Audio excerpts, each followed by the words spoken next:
Hello friends, आप सभी का फिर से स्वागत करते हैं हमारे चैनल ज्योति फन व्लॉग पर। तो आप सभी देख रहे हैं जुनून या पागलपन भाग 13।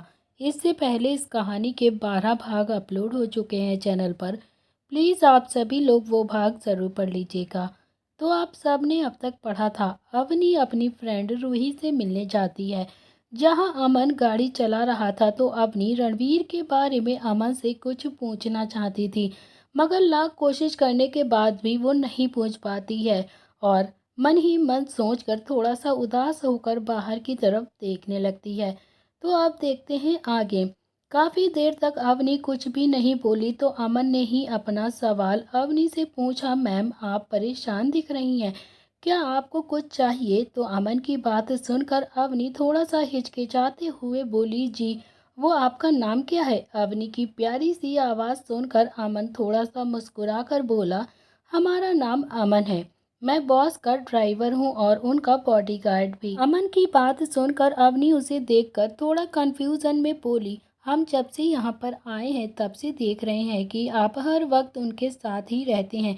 क्या वो आपसे बहुत ज़्यादा काम करवाते हैं? 24 आवर्स आप उनके साथ काम करते हैं? अवनी की बात सुनकर अमन हंसकर बोला कि मैम ऐसा नहीं है, हम उनके साथ हमेशा इसीलिए रहते हैं क्योंकि हम उनके बॉडीगार्ड हैं और हमारा काम उनको प्रोटेक्ट करना है। जहाँ भी वो चाहें हमें उनके साथ ही जाना पड़ता है। अमन की बात सुनकर अवनी अमन से बोली कि आप उनके बारे में क्या सोचते हैं, मतलब कि वो कैसे इंसान है, आपको तो पता होगा ना। अमन काफ़ी ज़्यादा प्राउडली बोला, एक्चुअली मैम बॉस ना बहुत ही अच्छे इंसान है, पर जब वो किसी काम को सीरियसली लेते हैं तब वो बस काम ही करते रहते हैं और उन्हें फिर कोई भी नहीं दिखाई देता। बाहर वाले किसी लोगों को नहीं पता कि सर कैसे हैं, मगर बात जब उनकी फैमिली की आती है ना तो वो सारी हदें पार कर देते हैं। अगर किसी की बात बॉस को पसंद ना आए तो बॉस उसे कोई भी मौका नहीं देते हैं और उनसे कोई उसे बचा नहीं सकता। जब बहुत ही ज़्यादा डरते हैं बॉस से, लेकिन बॉस काफ़ी अच्छे भी हैं, सबका ख्याल रखते हैं। अवनी ने हैरानी जताते हुए कहा कि क्या सच में अगर उन्हें कोई बात ना पसंद आई तो वो पनिशमेंट देते हैं? अवनी की बात पर अमन हंसते हुए बोला, हाँ, पर गलती होने पर ही देते हैं। दोनों काफ़ी बातें कर रहे थे, बातों ही बातों में रणवीर की बुराइयां करते हुए वो कैसे रास्ता गुजर गया तो पता ही नहीं चला। तभी रूही की घर के सामने आकर गाड़ी रोक अमन बोला, मैम हम पहुंच गए हैं। अवनी ने बाहर देखा तो वो पहुंच चुके थे। अवनी मुस्कुराकर बोली, थैंक यू अमन भैया। अपनी बात बोलकर अवनी बिना देर किए गाड़ी से बाहर उतर गई और उसके उतरते ही सारे गार्ड्स उसे कवर करके खड़े हो गए। तो सबको अचानक से देखकर अवनी थोड़ा सा घबरा गई। उसने अमन की तरफ देखकर कहा कि आप सब जा सकते हैं वापस, आज हम यहीं पर रुकने वाले हैं, ओके, और अपने बॉस को बता दीजिएगा। अपनी बात बोलकर अवनी वहां से चली गई तो अमन उन्हें हैरानी से देखकर खुद से बोला, बॉस को कैसे बताएं कि मैम आज यहाँ पर ही रुकने वाली हैं, क्योंकि उन्होंने तो उन्हें वापस लाने के लिए कहा था। अब मैं क्या करूं? अगर बॉस ने मुझ पर गुस्सा कर दिया तो मैं क्या करूंगा? तभी इधर दूसरी तरफ रॉय इंडस्ट्रीज में रणवीर मीटिंग हॉल में बैठा था। वहां पर काफी सारे लोग थे जिन्होंने एक ही तरह के कपड़े पहन रखे थे, मानो वहां के वर्कर्स का कोड ड्रेस हो। सारे लोग ब्लैक कलर के शर्ट एंड पैंट में थे, उसके ऊपर से रॉय इंडस्ट्री का लोगो भी लगा हुआ था। तभी रणवीर अपनी चेयर से खड़ा होकर थोड़ा गुस्से से बोला, तुम्हारे पास सिर्फ कल तक का टाइम है। मुझे उन सारे लोगों की लिस्ट चाहिए जो गन के सप्लाई करते हैं और उनकी भी जो खरीदते हैं, कोई भी ना बचना चाहिए। और छोटी सी छोटी इन्फॉर्मेशन मुझे कल तक चाहिए। और ये एक सीक्रेट मीटिंग थी जो रॉय इंडस्ट्री के नीचे बने हुए बेसमेंट में थी, जिसका पता किसी को भी नहीं था। ये एक खुफिया जगह थी जहां रणवीर काम किया करता था, जो रणवीर के ऑफिस से सीधा नीचे जाती थी। वहां बैठा हर इंसान रणवीर के लिए लॉयल था और उसका हर ऑर्डर फॉलो करता था, चाहे कुछ भी हो जाए। पर वो इंसान अपना मुंह कभी भी नहीं खोलता था और वो लोग काफ़ी ज़्यादा पावरफुल भी थे, जिन्हें हर तरह की ट्रेनिंग दी कर वो वहाँ पर रखा जाता था। वहाँ हर इंसान, जो कि 20-25 लोगों थे, बड़े ही ध्यान से सुन रहे थे। तभी मीटिंग के बीच में ही रणबीर का फ़ोन बजा, जिस पर अमन का नाम शो कर रहा था।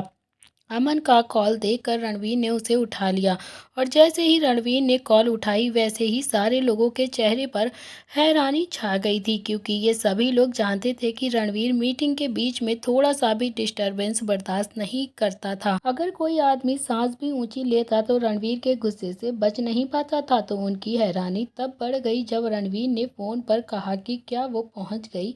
उसकी बात सुनकर सब लोग एक दूसरे की तरफ देखने लगे। तभी रणवीर ने फोन पर ही सबको घूर कर देखा तो सब लोगों ने अपनी जगह पर फ्रीज हो गए और अपनी नजरें नीचे झुका लीं, जैसे उनमें कोई जान ही ना हो, बस कोई पुतला हो। फोन पर रणवीर अपना एक हाथ पॉकेट में डालकर बोला, बोलो अमन, क्या वो पहुंच गई? अमन ने जवाब दिया, यस यस बॉस, मैम पहुंच चुकी हैं। पर वो ये बात बोलते वक्त थोड़ा सा हिचकिचा रहा था। तो रणवीर ने रौबदार आवाज में कहा, क्या है, बोलो अमन। अमन ने रणवीर की आवाज़ सुनी और एक गहरी सांस लेकर एक ही झटके में बोला कि बॉस, मैम ने कहा है कि वो आज यहाँ पर ही रुकेंगी और हम यहाँ से चले जाएं, क्योंकि आज उनका मन यहीं रुकने का है। अमन बोलते वक्त तो सब कुछ बोल देता है, पर अब उसे घबराहट हो रही थी और ये सोच सोच रहा था कि रणवीर ने जैसे ही सुना अवनी वापस नहीं आएगी तो उसके हाथों की मुट्ठियां बन गईं और चेहरे पर गुस्से के भाव आ गए। उसका चेहरा देख वहां के लोग ही नहीं बल्कि विक्की भी थरथरा के कांपने लगा और बोला, सर, कोई इतना गुस्सा देख ऐसा लग रहा है कि आज किसी न किसी की तो शामत आने ही वाली है।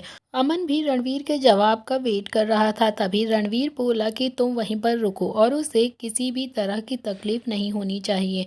अगर उसे कुछ भी हुआ ना तो तुम अपनी जान गंवा बैठोगे, और हाँ, उसे पता मत लगने देना कि तुम वहीं पर हो।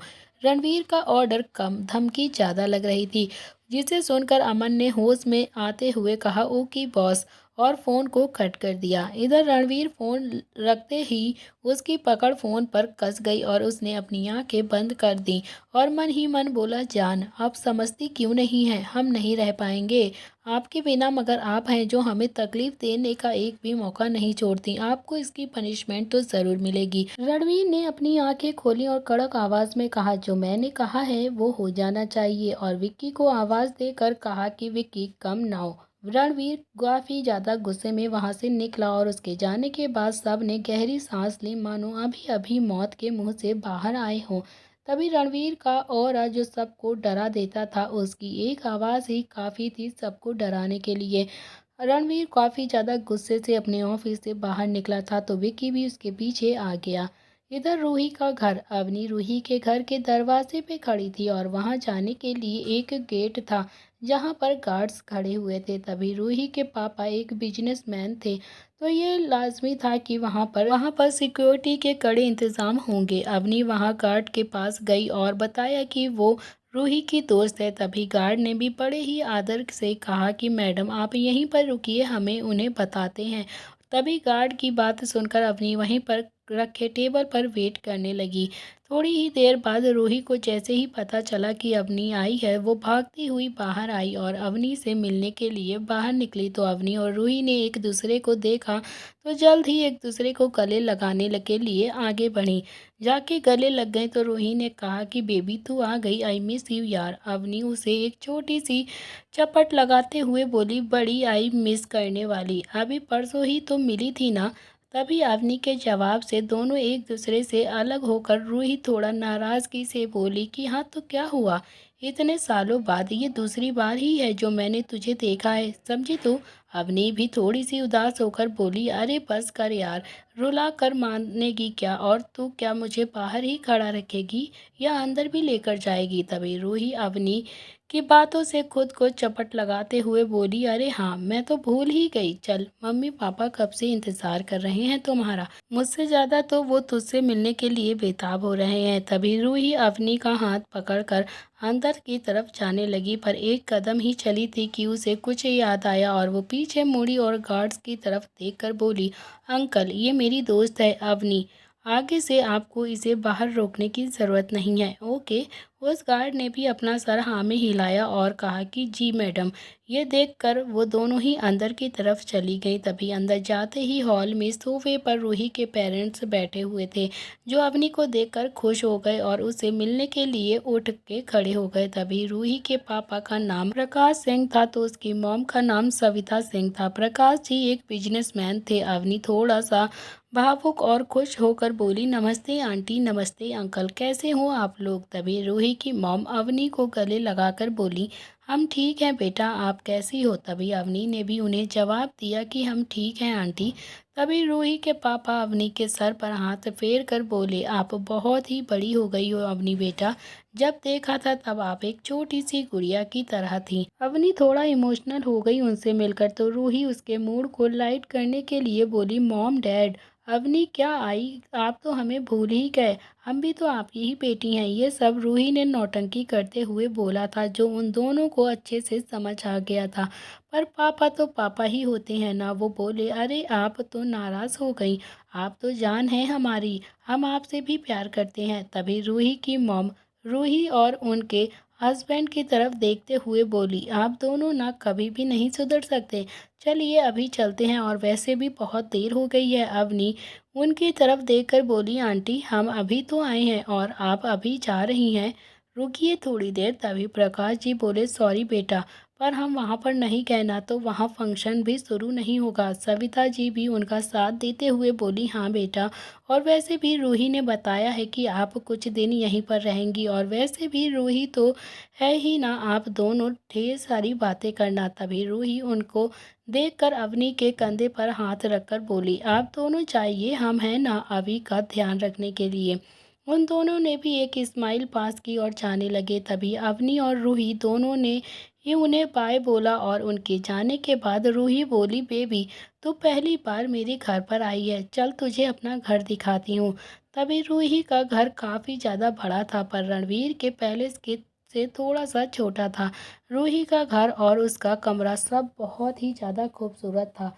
अवनी को यहाँ आकर काफ़ी ज़्यादा अच्छा महसूस हो रहा था। कमरे में रूही अपनी को अपनी सारी चीज़ें दिखा रही थी। तभी अवनी रूही से बोली, रूही मैंने बोल तो दिया है कि मैं यहाँ पर रुक जाऊँगी, पर मैं अपना सामान नहीं लेकर आई हूँ। तभी अवनी का उतरा हुआ चेहरा देखकर रूही बोली, बेबी तू टेंशन क्यों ले रही है, मैं हूँ ना, तू मेरी चीज़ें इस्तेमाल कर लेना, वैसे भी जो मेरा है वो तेरा भी तो है ना। पर तू ये सब कुछ छोड़ और यहाँ पर बैठ और मुझे बता कि क्या तू सच में रणवीर राय के साथ है। रूही का सवाल सुनकर अवनी का चेहरा शर्म से लाल हो गया। रूही उसका चेहरा देखकर थोड़ा टीचिंग टोन में बोली, ओहो देखो तो बेबी को शर्म आ रही है। उनकी बात आते ही तेरा तो चेहरा एकदम कश्मीरी सेब की तरह लाल हो गया है। रूही की बात सुनकर अवनी बेड से उठकर खड़ी हुई और इधर उधर देखने लगी और बोली कि तू ये क्या बोल रही है रूही, ऐसा कुछ भी नहीं है। तभी रूही भी खड़ी हुई और अवनी के कंधे पर हाथ रखकर बोली, सच सच बता, क्या तू उनसे प्यार करने लगी है। अभी बेबी मुझे पता है कि तूने क्या क्या किया है वहाँ पर, मतलब रणवीर राय, मुझे उनके बारे में बता। रूही की बात से अवनी ने उसे सब कुछ बताया, पर रणवीर के बारे में ज़्यादा नहीं बताया। तभी रूही भी जानना चाहती थी कि जिस वजह से वो अवनी को टचिंग टोन में बोली थी, अभी मुझे बता, क्या तू सच में रणवीर राय के साथ उनके घर में रहती है, क्योंकि मुझे यकीन नहीं हो रहा है, मतलब तू इतने बड़े हैंडसम और इतने बड़े बिजनेसमैन पर्सन के साथ रहती है, वो भी एक ही कमरे में। वाओ, उसका इतना ही कहना काफ़ी था अवनी की हालत ख़राब करने के लिए। तभी अवनी की तो जब इंसान को खुद अपनी फीलिंग्स के बारे में एहसास ना हो तो वो दूसरों को कैसे यकीन दिलाए कि वो आखिर सोचता क्या है किसी के लिए। तभी रूही उसकी सबसे अच्छी दोस्त थी, जो उसके हर इमोशन को अच्छे से जानती थी। तभी अवनी ने भले ही उसे कुछ भी ना बताया हो, मगर रूही उसकी आंखों में साफ साफ देख सकती थी कि अवनी रणवीर को पसंद करने लगी है। तभी रूही ने गहरी सांस ली और अवनी को बेड पर बैठाया और उसने अवनी का हाथ अपने हाथ में लिया और प्यार से कहा, अवनी मैं नहीं जानती कि रणवीर राय कैसे हैं, पर जितना मैंने उनके बारे में सुना है ना, उससे यही बता सकती हूँ कि वो बहुत ही अच्छे इंसान हैं और सबकी मदद भी करते हैं। तू बता, तू क्या सोचती है उनके बारे में, और वैसे भी तू तो उनके साथ रही भी है, तो इससे तुझे कुछ ना कुछ तो पता ही चला होगा उनके बारे में। तुझे तो हर चीज़ पता चल चुकी होगी। रूही ने ये सारी बातें काफ़ी सरल तरीके से कही थी। उसे सच में अवनी की काफ़ी ज़्यादा फ़िक्र थी, जो उसके बारे में हमेशा अच्छा सोचती थी। अवनी की खुशी मायने रखती थी उसके लिए, तभी उसके इमोशन मायने रखते थे। अवनी रूही का कंसर्न समझ रही थी, तभी उसकी बातें उसे हमेशा ही मोटिवेट किया करती थी। इसीलिए उसने भी बिना हिचकिचे अपने दिल की सारी बातें उसे बताते हुए कहा, रूही वो बहुत ही अच्छे इंसान हैं, बहुत ही ज़्यादा परवाह भी करते हैं मेरी, मुझसे बहुत प्यार भी करते हैं और वो हमेशा मुझे अपने पास ही रखना चाहते हैं। और तो और उन्हें सब कुछ पता होता है कि मुझे कब क्या चाहिए। पर अवनी को बीच में ही रुकता देख रूही बोली, पर क्या अभी? अवनी बोली, मुझे खुद ही नहीं पता कि मैं क्या सोचती हूँ उनके बारे में। जब भी वो मेरे पास होते हैं तो मुझे समझ में नहीं आता है कि मैं क्या करूं, और मेरी धड़कनें भी एकदम से बढ़ जाती हैं। हाँ, मेरे दिल में उनके लिए काफ़ी ज़्यादा फीलिंग्स हैं, लेकिन ये प्यार ही है ये मुझे नहीं पता है। हाँ, मुझे उनकी परवाह भी है, मैं हर वक्त उनके बारे में सोचती रहती हूँ। पर रूह, मैं यहाँ प्यार करने नहीं आई थी, मैं पढ़ने आई थी, अपने सपने पूरे करने आई थी। तभी रूही उसकी बात बड़े ही ध्यान से सुन रही थी और वो उसकी फीलिंग्स भी समझ रही थी। पर वो रणवीर से प्यार करती थी, जिस वजह से वो अवनी से बोली, अभी तू जानती है प्यार क्या होता है? रूही के सवाल से अवनी काफ़ी ज़्यादा कन्फ्यूज़न से बोली कि ये किस तरह का सवाल है रूही। तभी रूही उसे थोड़ा सा फ्रस्ट्रेट होकर बोली, बता ना अभी, तू तो मनाली में है ना, तो वहाँ काफ़ी लोग आते रहते हैं और उनके साथ जिसे वो प्यार करते हैं, और तो और तू काफ़ी सारी स्टोरी भी पढ़ चुकी है। तभी रूही की बात पर अवनी थोड़ा सा कन्फ्यूज़न से उसे देखते हुए बोली, हाँ पर उस बात का इससे क्या लेना देना? अवनी की बात से रूही उसे समझाते हुए बोली, लेना देना है अभी, क्योंकि तू समझदार है, तुझे अच्छे से पता है कि तुझे अपने लाइफ में क्या चाहिए। हाँ, माना तू यहाँ पर प्यार करने के लिए नहीं आई थी, पर तेरी लाइफ में काफ़ी समय बाद खुशियों ने दस्तक दी है। अभी तुझे ये बात नहीं भूलनी चाहिए, तुझे उसे जाने नहीं देना चाहिए, और ऐसे मौके बार बार नहीं आते हैं। अवनी उसे थोड़ी सी नाराज़गी से बोली, देख रूही, मैं नहीं सोचना चाहती इस सब बारे में, मुझे बस अभी अपनी स्टडी पर फोकस करना है। और अवनी बहुत ही ज़्यादा कंफ्यूज हो रही थी, उसके दिल और दिमाग में काफ़ी ज़्यादा उथल-पुथल मची हुई थी, जो मानना नहीं चाहता था कि पर वो भी रणवीर के लिए कुछ फ़ील करती थी। तभी रूही उसकी कंडीशन अच्छे से समझ गई थी। तभी रूही अवनी को देखकर थोड़ा हंसते हुए बोली, ठीक है अभी, तुझे जो ठीक लगता है तू वो कर। पर हाँ, एक बात ज़रूर बोलूँगी, just follow your heart, okay? अब चल कुछ खाते हैं, बहुत तेज भूख लगी है यार। ये बात उसने काफ़ी ज़्यादा नौटंकी तरीके से कही थी, और अपना मुंह भी उसने थोड़ा सा मासूम सा किया हुआ था।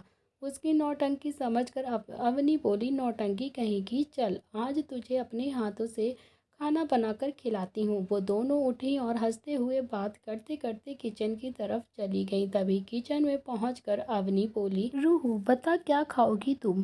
तभी रूही भी किचन के स्लैब पर बैठ गई और सोचते हुए बोली, अभी तू तो सब कुछ अच्छे से बना लेती है, पर तेरे हाथ के आलू पूड़ी ना मुझे सबसे ज़्यादा बेस्ट लगती हैं। अवनी उसके चेहरे पर आई हुई खुशी देखकर मुस्कुराकर बोली, ठीक है तो आज आलू पूरी बनाते हैं। अवनी और रूही को किचन में देखकर नौकर भी वहां पर आ गए और बोले, रूही बेबी आप किचन में, आपको कुछ चाहिए तो हमें बता दीजिए, हम बना देंगे। तभी रूही उन्हें देखकर बोली, आप लोग रहने दीजिए, आज हमारी दोस्त हमारे लिए खाना बनाएगी, आप लोग बस ये बताइए कि सामान कहाँ पर रखा है। तभी अवनी भी रूही का साथ देते हुए बोली, आप बस बताइए कि सामान कहाँ पर है, हम सारी चीज़ें बना देंगे। उन दोनों की बात से नौकरों ने भी उन्हें जो चाहिए था वो सारा सामान दे दिया और वहाँ से चले गए। तभी काफ़ी देर तक बातें करते करते दोनों ने खाना बनाया, और दोनों ही बातों में माहिर थी और दोनों ही काफ़ी शैतान थी। खाना खाने के बाद दोनों सोफे पर आकर बैठी और टीवी देखने लगी। पहले उन्होंने एक मूवी देखी और बाद में जब लेटेस्ट सॉन्ग लगा दिया और डांस करने लगी। उन दोनों को ही गानों पर डांस करना काफ़ी ज़्यादा अच्छा लगता था। हालांकि ये बात सिर्फ उसके भाई और रूही को ही पता थी और किसी को नहीं पता था कि अवनी को डांस करना बहुत ही ज़्यादा पसंद है और अवनी को डांस अच्छे से आता भी है। तभी दूसरी तरफ रणवीर का मूड आज काफ़ी ज़्यादा ख़राब था। सारा दिन वो बस अवनी को ही याद कर रहा था। अवनी की याद ना आए इसीलिए उसने वो विक्की को बोलकर सारे प्रोजेक्ट खुद ही हैंडल कर रहा था। अब तक के जितने भी प्रोजेक्ट उसने देखे थे सब में उसने कोई ना कोई गड़बड़ निकाल ली थी। आज दिन भर में काफ़ी लोगों ने अपनी नौकरी तक खो दी थी। वो बस अवनी से ही मिलना चाहता था और विक्की भी रणवीर के डर के मारे कैबिन में नहीं गया था, ये सोचकर कि कहीं वो अंदर जाएगा तो रणवीर अपना सारा गुस्सा उसी पर न निकाल दे। तभी कैंटीन में कुछ लड़के लड़कियों का ग्रुप खाना खा रहा था। सब लोग आपस में अच्छे से बातें कर रहे थे। उन्हीं में से एक लड़की बोली, क्या तुमने देखा कि सीईओ ने काफ़ी लोगों को आज काम से निकाल दिया है और तो और उन्होंने ये भी कहा है कि ऐसे लोगों को काम पर ना लिया जाए। दूसरी लड़की उसकी हाँ में हाँ हिलाते हुए बोली, हाँ यार, सर ने आज काफ़ी ज़्यादा गुस्से में सबको निकाला है। मैंने सीईओ का गुस्सा देखा है मगर आज तो सर पूरे के पूरे ज्वालामुखी बने हुए हैं। उन्हीं के ग्रुप का एक लड़का उन्हें देखकर बोला, अरे चुप हो जाओ तुम, क्या तुम्हें भी अपनी जॉब से जाना है क्या, जो तुम रूमर का साथ दे रही हो। तुम्हें पता है कि फिर भी गॉसिप करना मना है फिर भी गॉसिप कर रही हो। एक दूसरा लड़का भी साथ देते हुए बोला, सच बोला यार, वरना ऐसा ना हो कि बाकी सीईओ हमें भी निकाल दें जॉब से। अब चलो वरना लेट हो जाएगा। तभी रात का वक्त हो चला था। अवनी और रूही की बातें अभी भी जारी थीं और वो इस वक्त बेड पर लेटे थे। दोनों ने ही आज एक जैसे ही कपड़े पहन रखे थे जो नीले रंग के नाइट शर्ट पैंट थी। बात करते करते कब दोनों सो गए पता भी नहीं चला। रात के करीबन 1 बज रहे थे। जहां अवनी सो रही थी तो वहीं रणवीर की गाड़ियों का काफिला सड़क पर जा रहा था। गाड़ी में बैठा रणवीर अभी भी गुस्से में ही था। रणवीर गुस्से में विक्की से बोला, जो पैसेंजर सीट पर बैठा हुआ था। उसने कहा कि विक्की, कितनी देर में पहुंचेंगे हम। विक्की ने घबरा कर बोला, सर बस कुछ ही देर में, और बस पहुंचने ही वाले हैं। थोड़ी देर बाद अवनी जो नींद में थी उसे अचानक से प्यास लगी तो वो उठ गई और उसने साइड में टेबल पर नज़र डाली तो वहाँ पर पानी नहीं था। तो वो उठी और नीचे किचन की तरफ जाने लगी। किचन में अंधेरा काफ़ी ज़्यादा था और साफ साफ दिखाई नहीं दे रहा था, पर किचन में पहुंची ही थी और पानी ढूंढने लगी। तभी किसी ने अवनी को पकड़ा और उसके मुंह पर एक पट्टी लगाई। इस इंसान ने अवनी को अपने कंधे पर उठाया और पीछे के दरवाजे से बाहर ले जाने लगा। तो उस इंसान को अवनी देख नहीं पा रही थी और वो बस उससे आज़ाद होना चाहती थी और वो अपने हाथ उस इंसान के कंधे और पीठ पर मार रही थी। वो इंसान अवनी को एक गाड़ी के पास लेकर आ गया और अवनी को गाड़ी के सीट पर खड़ा कर दिया और वो इंसान अवनी को रूही के घर के पीछे के रास्ते से लेकर आया था जहाँ कोई भी सिक्योरिटी नहीं थी। वहाँ पर उस गाड़ी का सिवा कुछ भी नहीं था।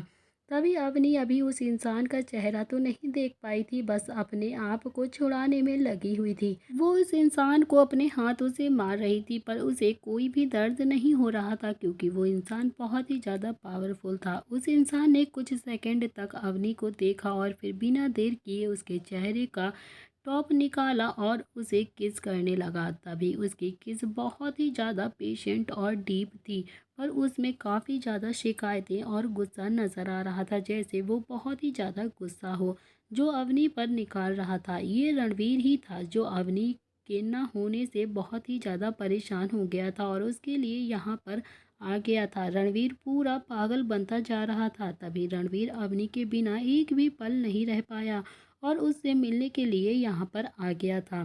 तो अवनी पहले तो बहुत ही ज़्यादा हैरान थी पर वो इस टच को अच्छे से जानती थी जो उसके रणवीर का ही था। थोड़ी देर तक स्ट्रगल करने के बाद अवनी को पता चल चुका था कि वो रणवीर ही है जो उसे किस कर रहा था। पहले अवनी उसे दूर कर रही थी पर आज वो भी रणवीर को याद कर रही थी, जिससे उसको भी बहुत अच्छा लग रहा था रणवीर का टच। उसका दिल भी उसे मिलने के लिए तड़प रहा था, जिस वजह से उसने भी रणवीर का साथ दिया और उसकी किस में इन्वॉल्व हो गई।